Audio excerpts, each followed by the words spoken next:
Donna Halper. And in addition to being a media historian, I come from broadcasting. I was on the radio for many years. Some of you may know me from having discovered a particular rock group, band called Rush. They dedicated two albums to me. I'm in a documentary about them. I also write for SABR, the Society for American Baseball Research, and I give talks about the history of Boston radio, Boston television, and a whole host of other things because, like I said, this has been my life for so many years. So let us get started. Let me just do my little screen share here, and if we're lucky, this will work. Let's find out. Can everybody see my screen okay? That's good news. Okay, so let's start here and let's start here. Excellent. So what you're looking at, obviously, is a family watching television. And if you were around in the late 1940s, this was a very big deal, okay? Because it was, in fact, in the late 1940s when television first became popular. But it wasn't when television first began. I don't want to do a whole big long history, but I will do a little history in a second. The popularity of television goes back to the post-war baby boom. I'm a boomer. Some of you may be as well. And having been born in 1947, I was born in that era when the soldiers had come home from the war, people were having families, the families were having babies, et cetera, et cetera. And when you got babies, got to entertain them. And this is great for household items. The toy manufacturers are thrilled. The diaper manufacturers are thrilled. There's all these babies. And we suddenly find that this new invention called television is about to take over the population as a preferred means of entertainment. But long before then, 1928 was when television first had early experiments from Lexington, Massachusetts. Most people in Lexington don't know that, and there's a reason. The early television experiments of the late 1920s did not go very far. The quality of the pictures was just awful, okay? And I'd say the vast majority of the people that did these experiments are long since forgotten today. I'm only going to mention one just because he's such a great story. This is Carl Wheeler, okay? Carl had a dream. Carl wanted to be a professional wrestler. And he was big enough to do it. He was 6'6", okay? But he was also a child of wealth and privilege. And the first radio station in Lexington went on the air from his house, lived in a mansion. You got a mansion? Start a radio station. But he also came up with the money for some of those experimenters to start a television station. And the very first television station was W1XAY. It was experimental, that's what the X stood for. And all over the country, and in fact, all over the world, around the same time as Carl Wheeler was funding these experiments, so were a lot of other people. By the 1930s, in fact, a couple of places, they actually have television on the air, but not in the United States. So let's move to something more modern as we say goodbye to Carl, who not only never did become a professional wrestler, but he did become a very successful tenor, and his voice was heard on Boston radio for many years. So let's do some fun facts, okay? Now, the very, very first television station in Boston went on the air in 1948, and it was WBZ, still on the air to this day, okay? But in late 1948, Not a lot of people have television. 37,000 people in the entire area. Maybe you know somebody from Peabody or Danvers or Ipswich that had a television. If you do, they were one of the few. But fast forward a couple of years, and that number has gone to 1 million TV sets. Television starts exploding in this area in the early 1950s. Okay? Now, WBZ, first station on the air, June 9th, 1948. Second one, a couple of weeks later, Channel 7. That's June 21st. And they're it until 1955, when Channel 2, WGBH, goes on the air. Now, the first show on Boston television was a newscast. It was hosted by Arch MacDonald, and he had been a radio announcer. We'll say more about him in a couple of minutes. The sponsor was National Shawmut Bank. Oh, and by the way, after WGBH, the next station we get on the air, Channel 5, but not until 1957. So for those first few years of Boston television, you got two choices in Boston: WBZ, WNAC, and then later, WGBH.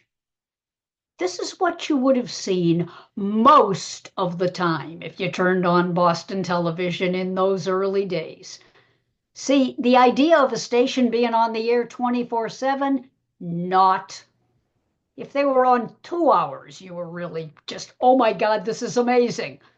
By and large, most TV stations in those early years are on at night for a couple of hours, and the rest of the time, you'd see the test pattern. Now, this is the guy I was mentioning to you. Looks very serious. He wasn't. He had a great sense of humor. Arch MacDonald.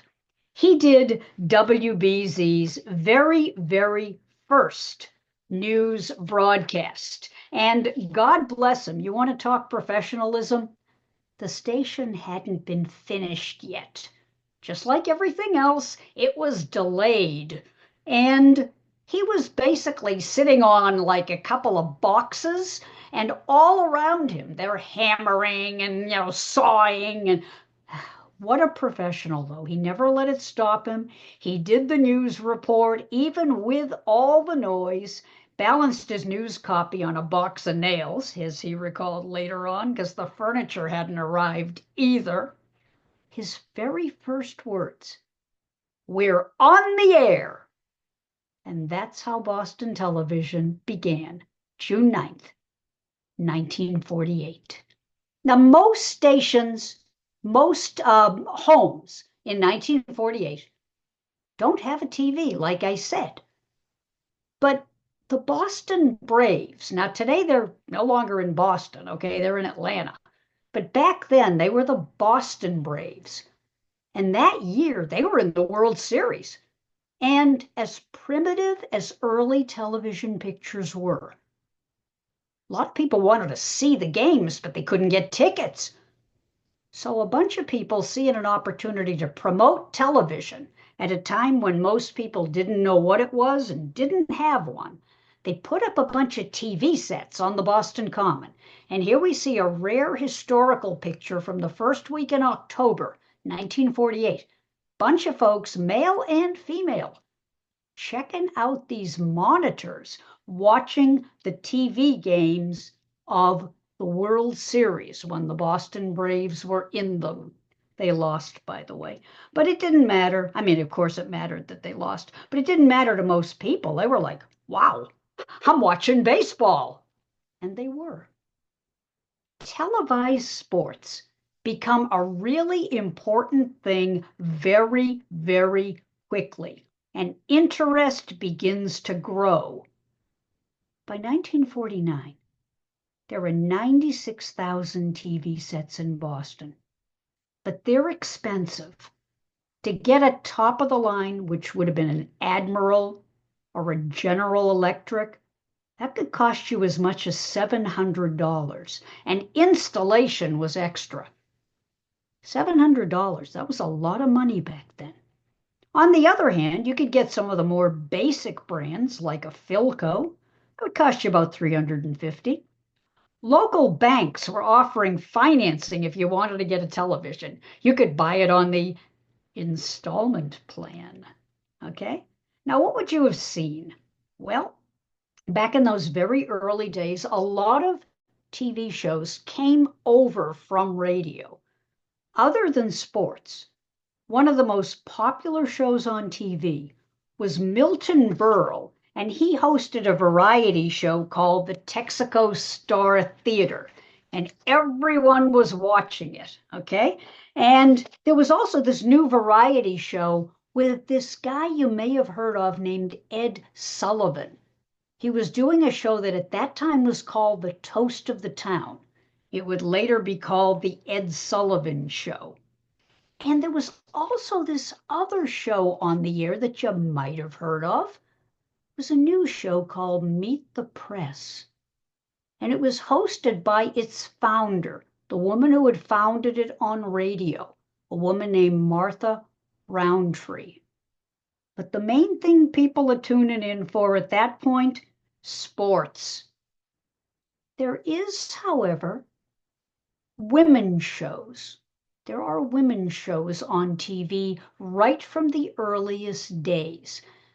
In radio, if you were a woman, it was assumed that you weren't interested in news or sports. You were just interested in fashion, homemaking tips, celebrity news, and the queen of that kind of show was Louise Morgan. Louise had been on radio since the early 1940s. She transitioned to television. She was often called the First Lady of Boston television. And she did a show on Channel 7 called Shopping Views. And she hosted her own women's show till 1963. One of her early memories of live television. You think Arch MacDonald had it bad with banging and sawing? She had a mouse run across her foot one day while she was broadcasting, an actual mouse. And to her credit, she just stood there and did her report, kind of every now and then looking down at the mouse. I hope the mouse enjoyed the show. One of the best known early shows locally, Community Auditions. Many of you may remember Community Auditions. It was on the air for years. Maybe you were on it. Maybe you auditioned. It was a giant talent show. The original host was Gene Jones. Gene was a former band leader. He was a very successful saxophone player, had his own orchestra. He was a talent scout. Community Auditions was actually a pun on the name of the sponsor. The sponsor was Community Opticians. And the show got started in August of 1950. Like I said, it was on the air for years. And after Gene left in February of 67, Dave Maynard took over. And the show back then was broadcast live, and you never knew what to expect. Now, here's a show that in its day was a really big deal. If I tell my students about it today, they look at me funny. It's like, why would anyone have found this interesting? Don't forget, this is the era before the internet, the era when long-distance telephone calls were horribly expensive, the era when if you wanted information, you went to the library to look it up. Nothing wrong with that. I hope you still do support your library. I think libraries are wonderful, yours in particular. But this program, starring the editors, featured a rotating panel of 4 major newspaper editors. And they discussed the news, and they also took questions. You could mail in questions. And people were fascinated because they had no access to editors. Are you kidding me? This was not the era where you just Googled something. So these people were perceived as experts. They came from the Globe and the Herald and the Christian Science Monitor and the Record and the Post. We still had a whole bunch of newspapers back then, and starring the editors had a long run on Boston television, just people being eager to hear the experts discussing the news and discussing how the news was covered. Now let's talk a couple of national shows before we move back to the local ones. One of the big national shows, of course, was Groucho Marx. Remember Groucho? You Bet Your Life. Everybody loved that show. It ran on NBC from 1950 to 1961. Remember his sidekick, George Fenneman? And of course, the duck. Say the secret word and the duck will come down. Yep. And that became a catchphrase in early Boston television. Everybody was talking about say the secret word. And also Groucho did a bunch of commercials. And at the end, he'd say, tell them Groucho sent you. Groucho Marx, very, very popular show. It had been on radio. It was a big hit on television as well. So was Dinah Shore, remember? See the USA in your Chevrolet. Yeah, I shouldn't give up my day job. But my point is, national variety shows were a big deal. She had a lot of great guests. Dinah was already well known. She had been a guest on radio. She had a bunch of #1 hit songs. But in the 50s and even into the 60s, she had her own variety show, sponsored by Chevrolet. The show was in living color. Color was still not the norm in early television. Everything was black and white. So when a show was broadcast in color, it was a big deal. And she had a #1 show on NBC for years. But here's something I personally remember. Remember I told you about how Ed Sullivan had gone on the air in 1949 with Toast of the Town? By the 50s and 60s, the Ed Sullivan Show was one of the biggest shows in television. Now, I gotta tell you, because we've got his writings, Ed hated rock and roll, hated it with a passion that knew no bounds. But Ed was a showman. He was a professional, and he knew that if he wanted people to watch his variety show, he had to have some of the rock and rollers on the air. I remember, maybe you do too, I remember as a kid watching the Beatles on the Ed Sullivan Show, February 9th, 1964. I still remember it. I watched it. I'll bet you every teenager in America watched it. It certainly felt that way because there was no other way to see people performing the hits. There were shows like American Bandstand, absolutely. But these variety shows, they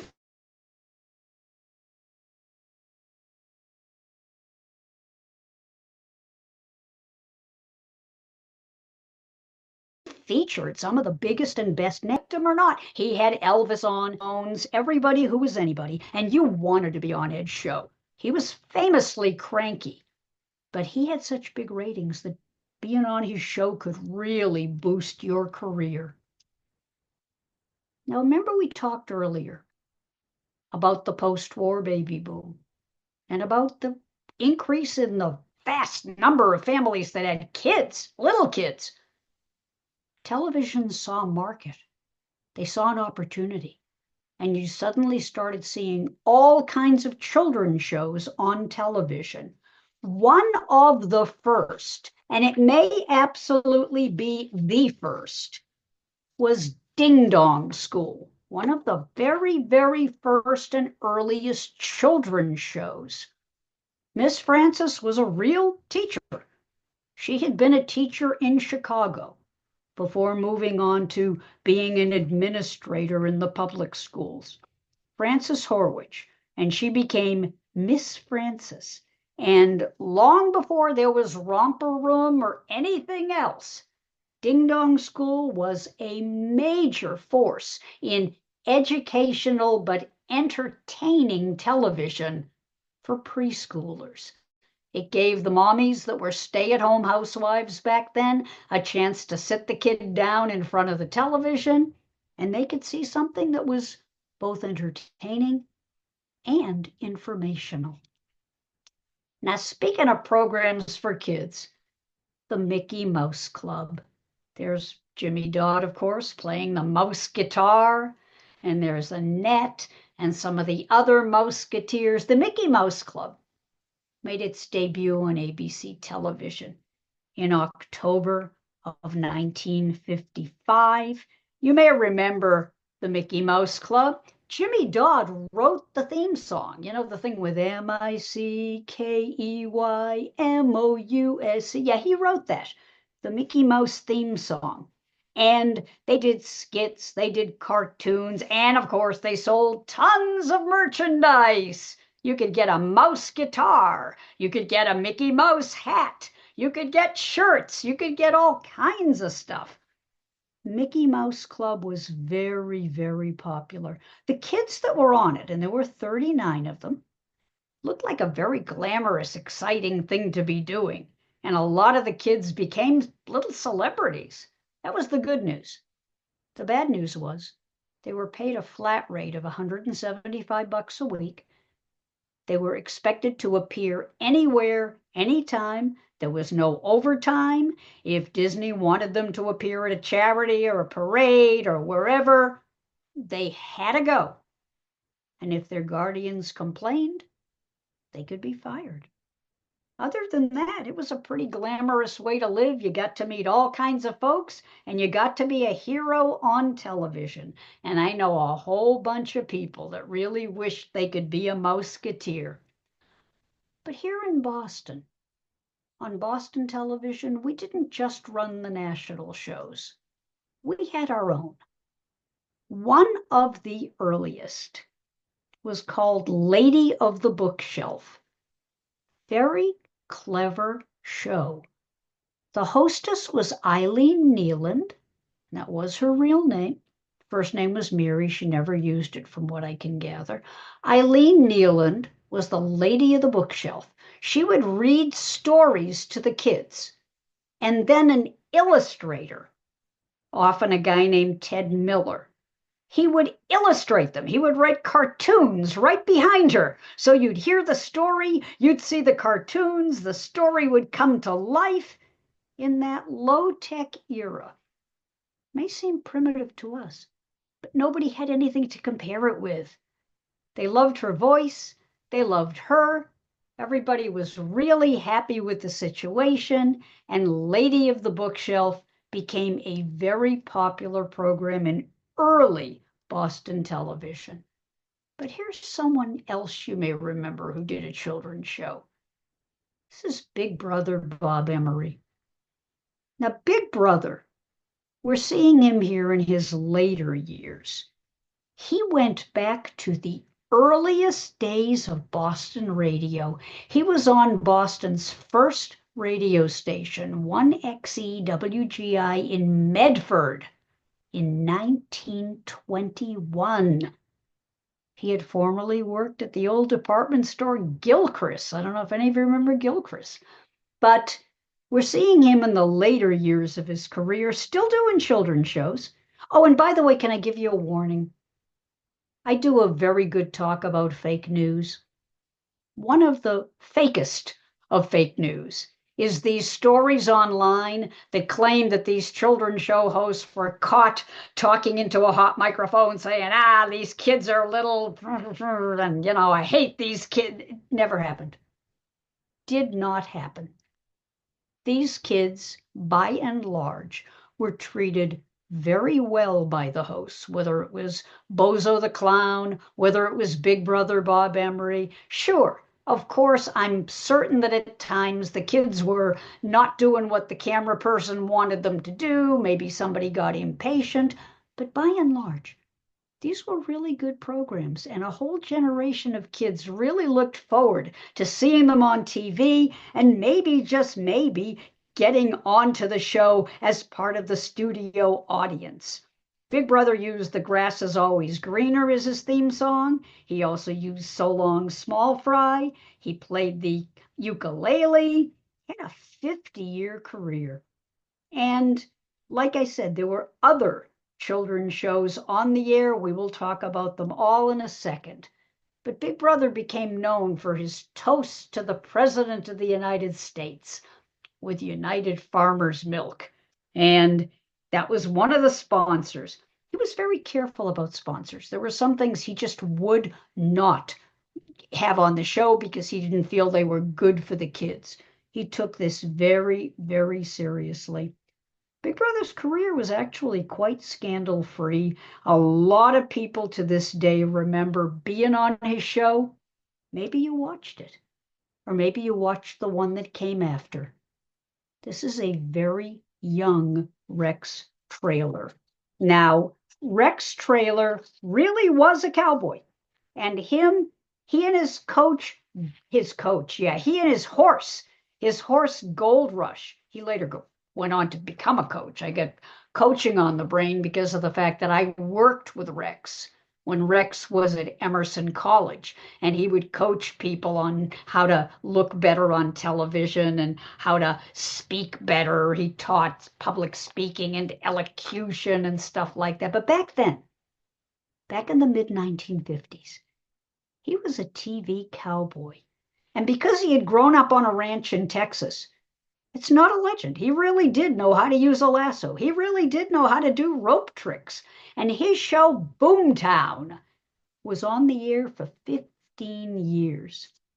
And like I said, he later on opened up a recording studio and then he taught courses. What a sweetheart. I felt terrible when he passed. Just one of the nicest people you could ever meet.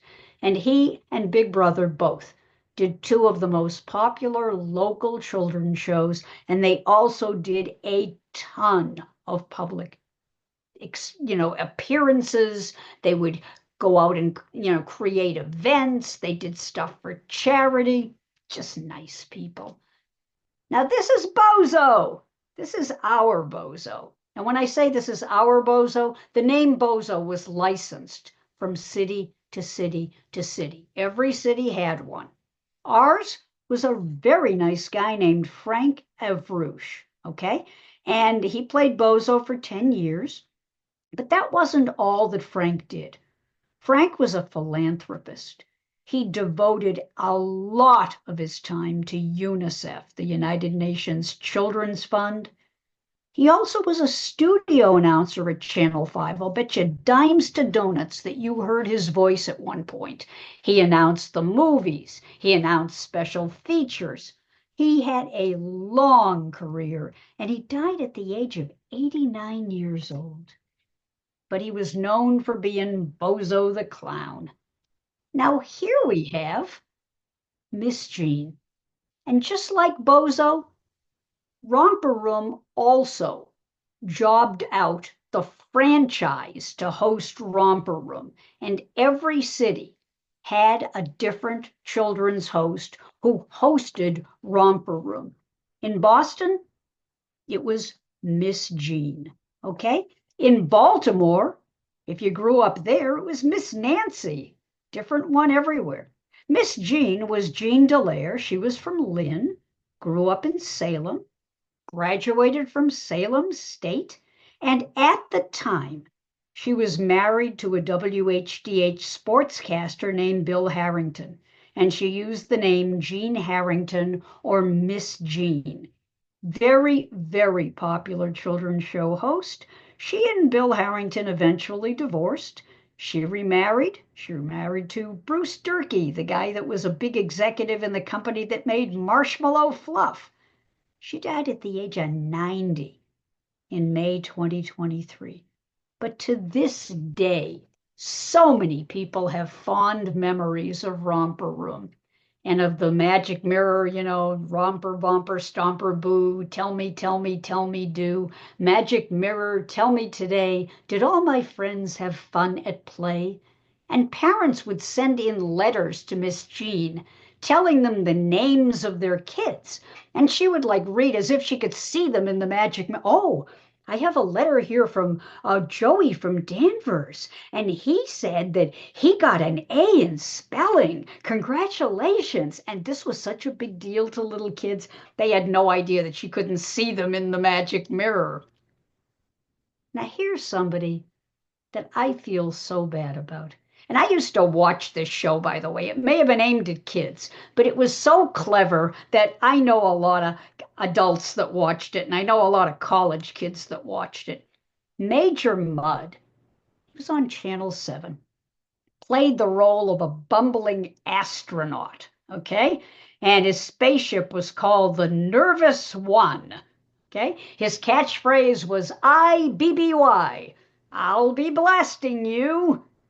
And he had cartoons, he had skits. He also did a ton of personal appearances everywhere. Generations of kids loved him. Donna, what's sad about Major Mudd? What's sad is that after a long career, it was cut short by today something that would be completely preventable and treatable. He had diabetes. And back then, there were not a lot of cures, and the treatments were very cumbersome.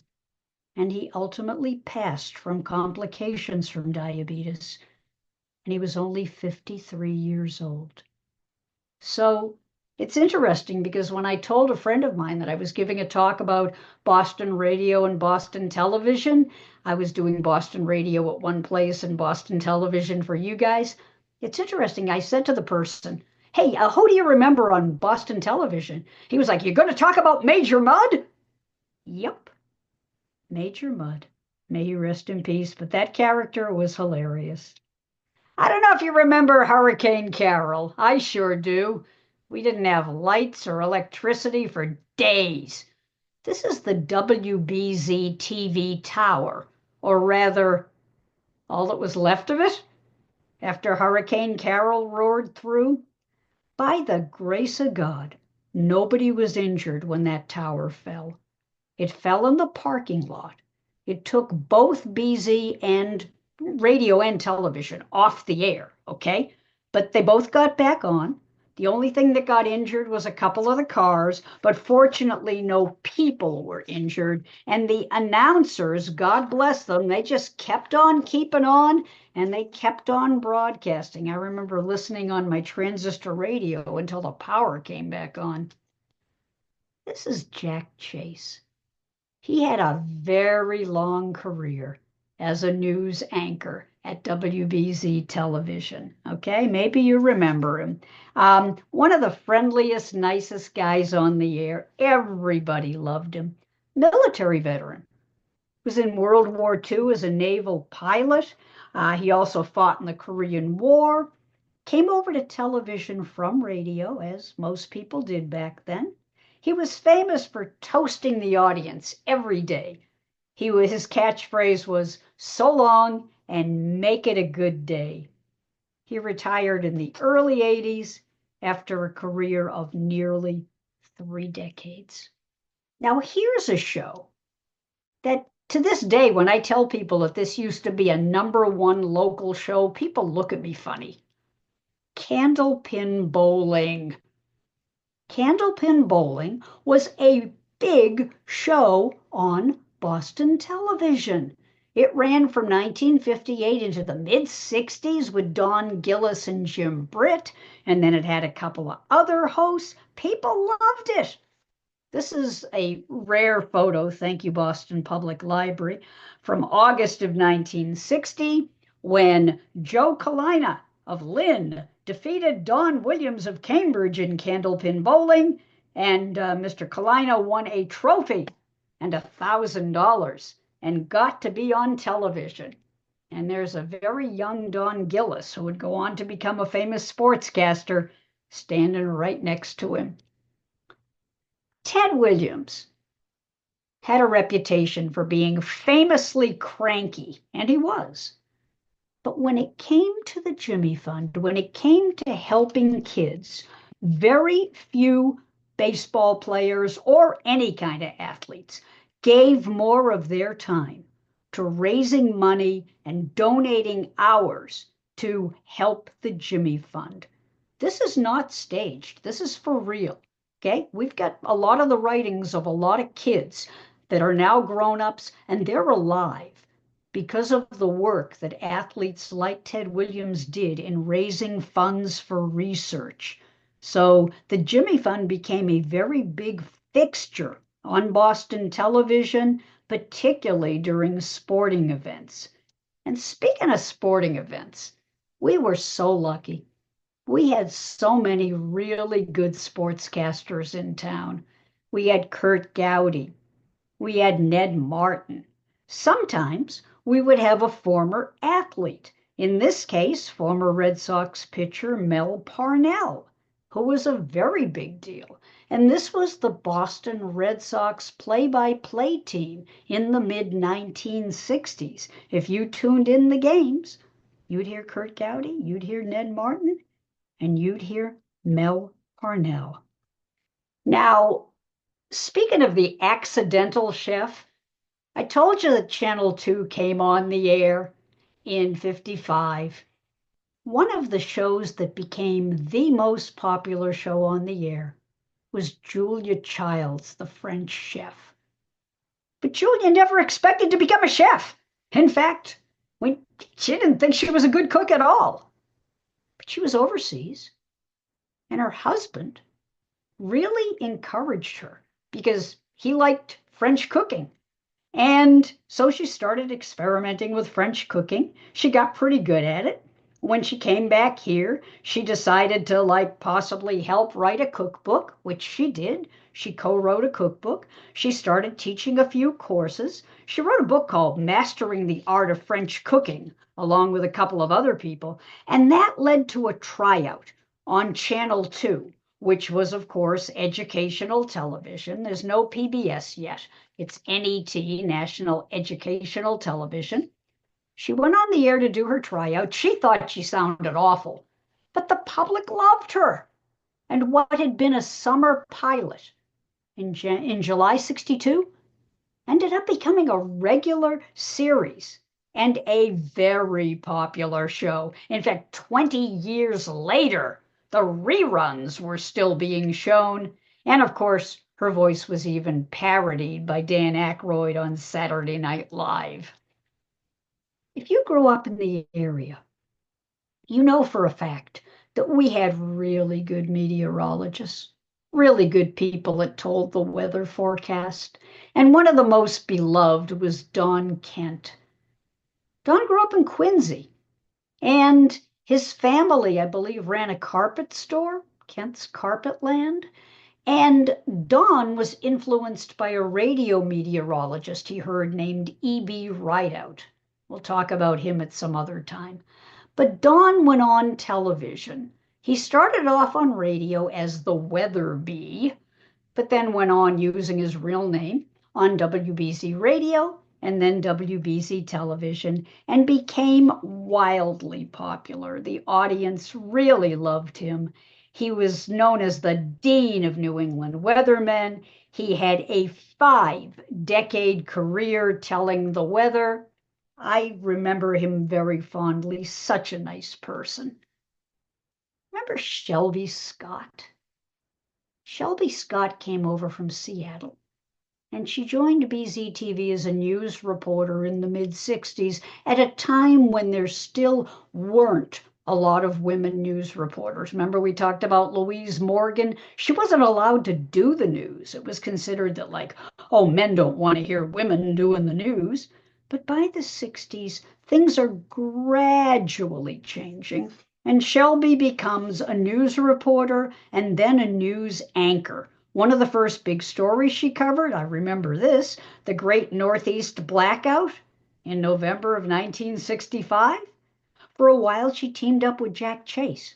Some of you may remember her coverage of snowstorms. She wore different colored hats to signal to the viewers whether a storm was going to be really bad. That was a red hat. We still don't know. She wore a blue hat. Or not too bad at all. She wore a white hat. And she'd also stand outside, and people would measure the snow based on how high it came up to where she was standing. After her TV career ended, She became the president of the American Federation of Television and Radio Artists, had a long career in television. Now, back to community auditions.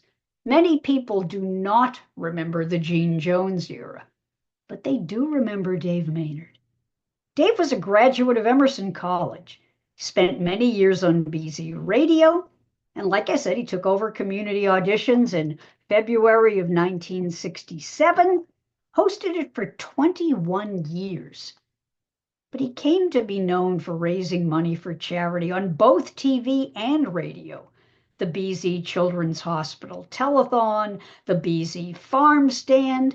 In his spare time, he loved to cook. In fact, most people don't know that he was the author of 3 cookbooks, had a very long career. Now here we have Sarah Ann Shaw, okay? Sarah Ann Shaw was a pioneering African-American news reporter. She got her start at WGBH doing a show called Say Brother. She was ultimately hired by WBZ, and she had a very long career at BZ, in fact, more than 3 decades, covering a wide range of assignments in the neighborhoods, okay? Not just the Black neighborhoods, but all the neighborhoods. She really had a pipeline into talking to ordinary people. Her main concern was public affairs. She did a lot of hosting of public affairs shows. She was also a dedicated volunteer working with organizations that help the poor. And like I said, she passed recently. She died in March of 2024. She was 90. Now, one of the things that changes in Boston, there was a Channel 5, but one day it lost its license. WHDH television went on the air in 57, and then it had a long legal battle with many challenges to its license. I won't bore you with the details, but one day, after a prolonged battle, it was off the air. And almost immediately, a new Channel 5 went on the air, the Channel 5 that you see now, WCVB. Out of the ashes of WHDH TV came WCVB TV, Channel 5. And one of the people who was there from day one was Chet Curtis. Chet Curtis. He came to Boston in 68. He'd been a news reporter in DC and New York. And like I said, he was with the station from day one. He was there when it changed owners. He was there up until 2001, when he left to take a job with the New England Cable Network. I was on the board of directors of the Massachusetts Broadcasters Hall of Fame when we nominated him, knowing that he was battling cancer. He came and accepted his award, and a year later he passed. But there was a time when he was one of the best-known TV personalities in Boston. Chet Curtis, Natalie Jacobson, they met at Channel 5. They married in May 75, and their divorce became front page news. When they announced they were getting divorced in 1999, people were just stunned.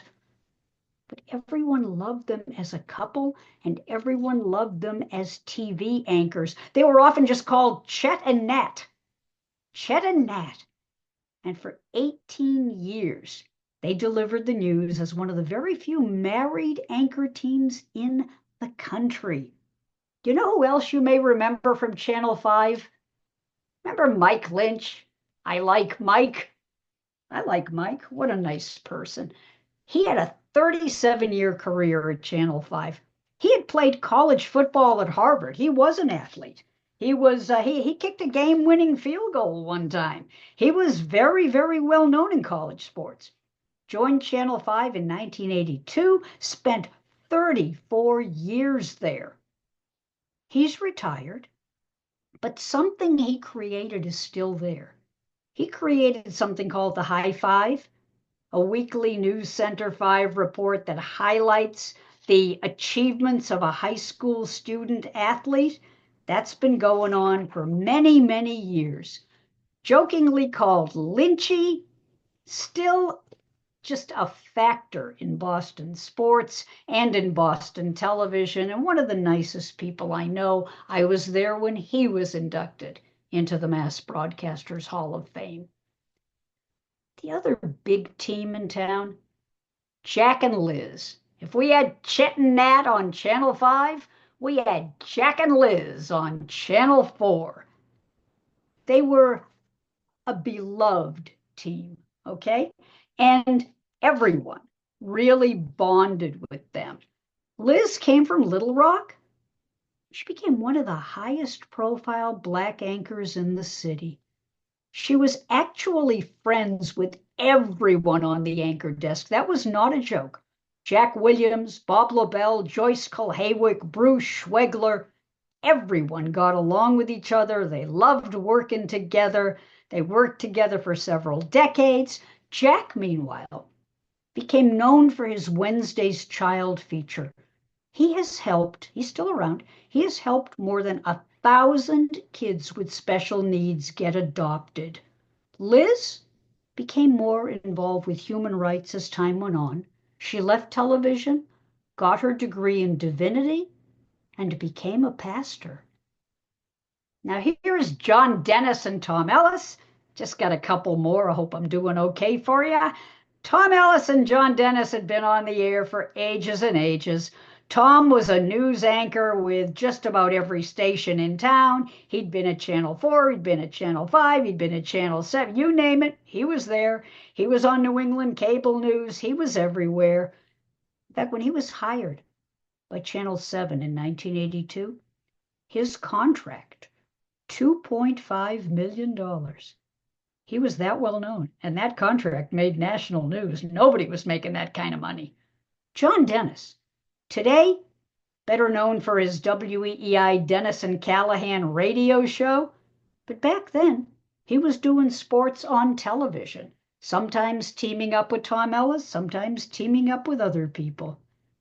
Now here's someone you may remember, Janet Langhart. Janet had originally been a model in Chicago. She worked as a TV weather girl, and then she came to Boston, where she was hired by Channel 5 to host their morning version of Good Day, which eventually was syndicated nationally. She knew everybody. In fact, she had a reputation for being able to get interviews with some of the biggest celebrities and the biggest newsmakers of her era. She worked there till about 1987, then went back to New York, then returned to Boston. Eventually, she married a former congressman and former U.S. Secretary of Defense William Cohen. She's still married. She lives in Washington, D.C. She's the author of several books, and she's a playwright as well. And here's Jorge Quiroga. He spent 45 years at Channel 5, and he was the first Latino reporter in Boston broadcasting history. Came from Columbia. He was a trusted voice on Channel 5, originally hired in '74 to do a one-off public affairs show, but everybody liked him. And as I said, he ended up with a 45-year career before finally retiring in 2018. R.D. Saul was shocked at how popular he was. The R.D. stood for Raleigh David, by the way. He never thought of himself as a TV anchor. He'd joke about it. He said, come on, I got crooked teeth. I wear glasses. I got a receding hairline. Didn't matter. Wildly popular with people in Boston from 1983 to 1994. In fact, Boston Magazine named him Boston's best TV news anchor on several occasions. After he got done being a news anchor at Channel 7, he went to New England Cable News and ECN, and then he became a professor at Boston University. Last two. Got to talk about Harvey Leonard. Harvey was one of many well-known meteorologists. We talked about Don Kent. I mentioned Bruce Schwegler, Dick Albert. Harvey became Channel 5 chief meteorologist after coming over from Channel 7. He remained at Channel 5 till 2022.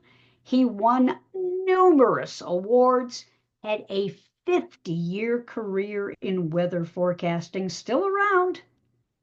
And finally, let's do a reunion. Let's do a reunion of some of the most beloved people on Boston television. They were the team for 17 years. And when they did reunite in 2018 to celebrate WBZ's 70th anniversary, it was so cool to see them all together again. Where are they now? Well, like I said, Liz became a minister. Jack is still doing philanthropy. Joyce is a public speaker and a podcaster. And Bruce passed a couple of years ago. Just a wonderful team. So good to see them. So good to see them reunite. And here we are. It's 2025. And Boston television doesn't get the ratings that it used to get because, let's be honest, there's a lot of different ways to consume news today. There's a lot of different ways to consume entertainment and sports. You got the internet, you got social media, and yet we're very lucky to live in Boston, where we have some great local personalities, and local news and local weather and local sports are still disproportionately popular here compared to other parts of the country. I even know young people that tune in. Now, maybe they tune in on their phone, maybe they tune in on the app, but they still tune in. Boston television is still important.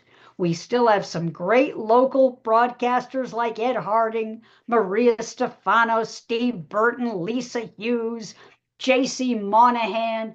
I could go on.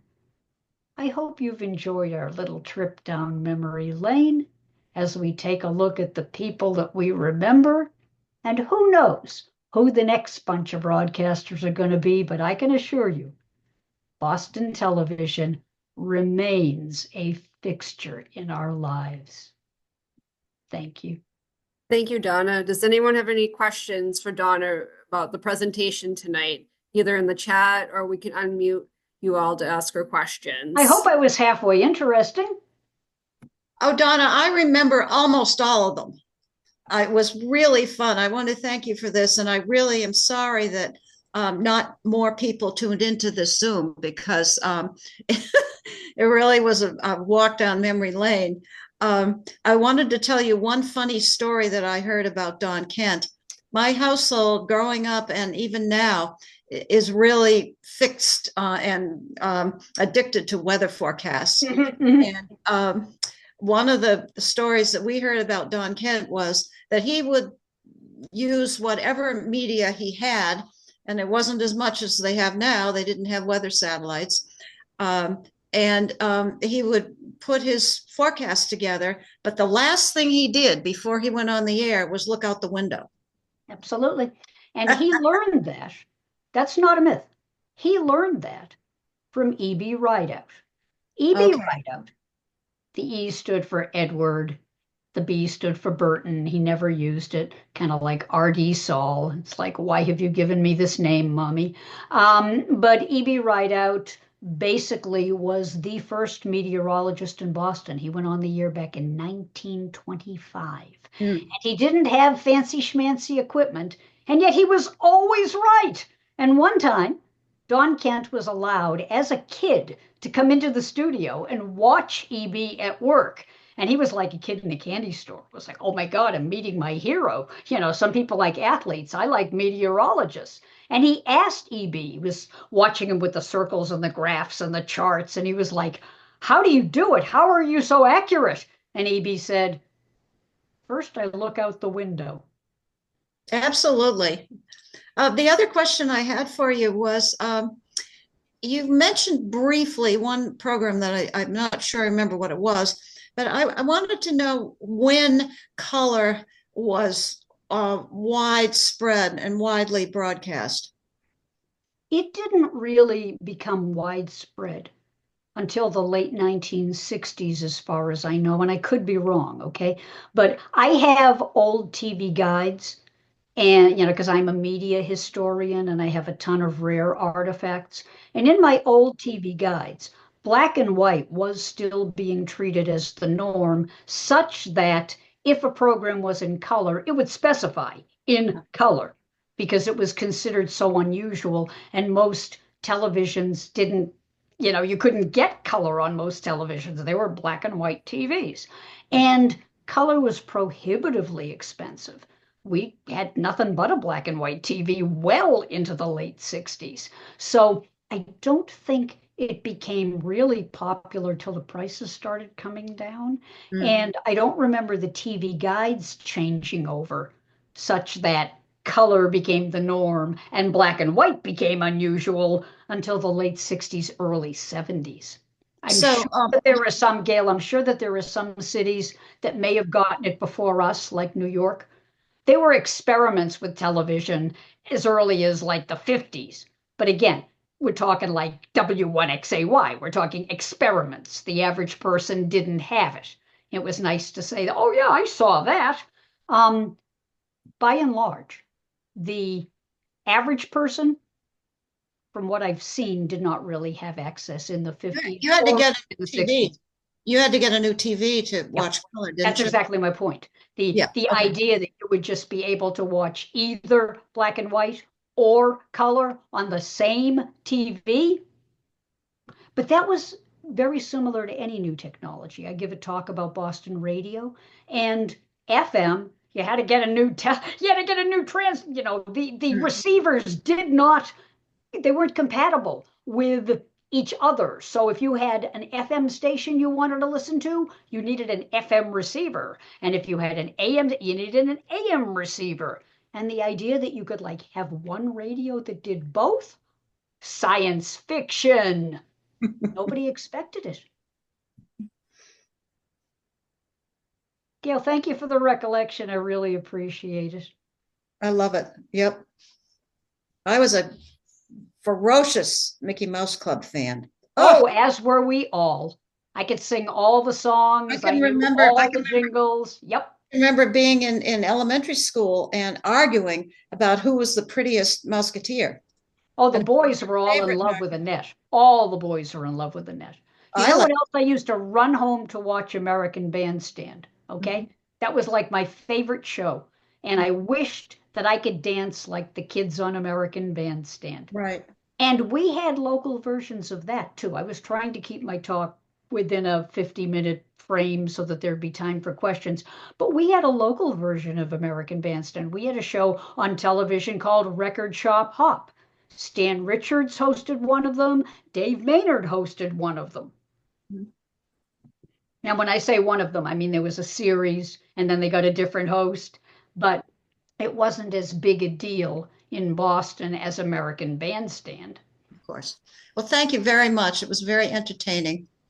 Thank you for having me. I'm most appreciative. Looks like we have some comments. Beth and Pete wrote, thank you, excellent research. Jean wrote, I joined late, but enjoyed the program and look forward to the recording so that I can see it all. Thank you. And I think we can stop the recording at this point. Okay.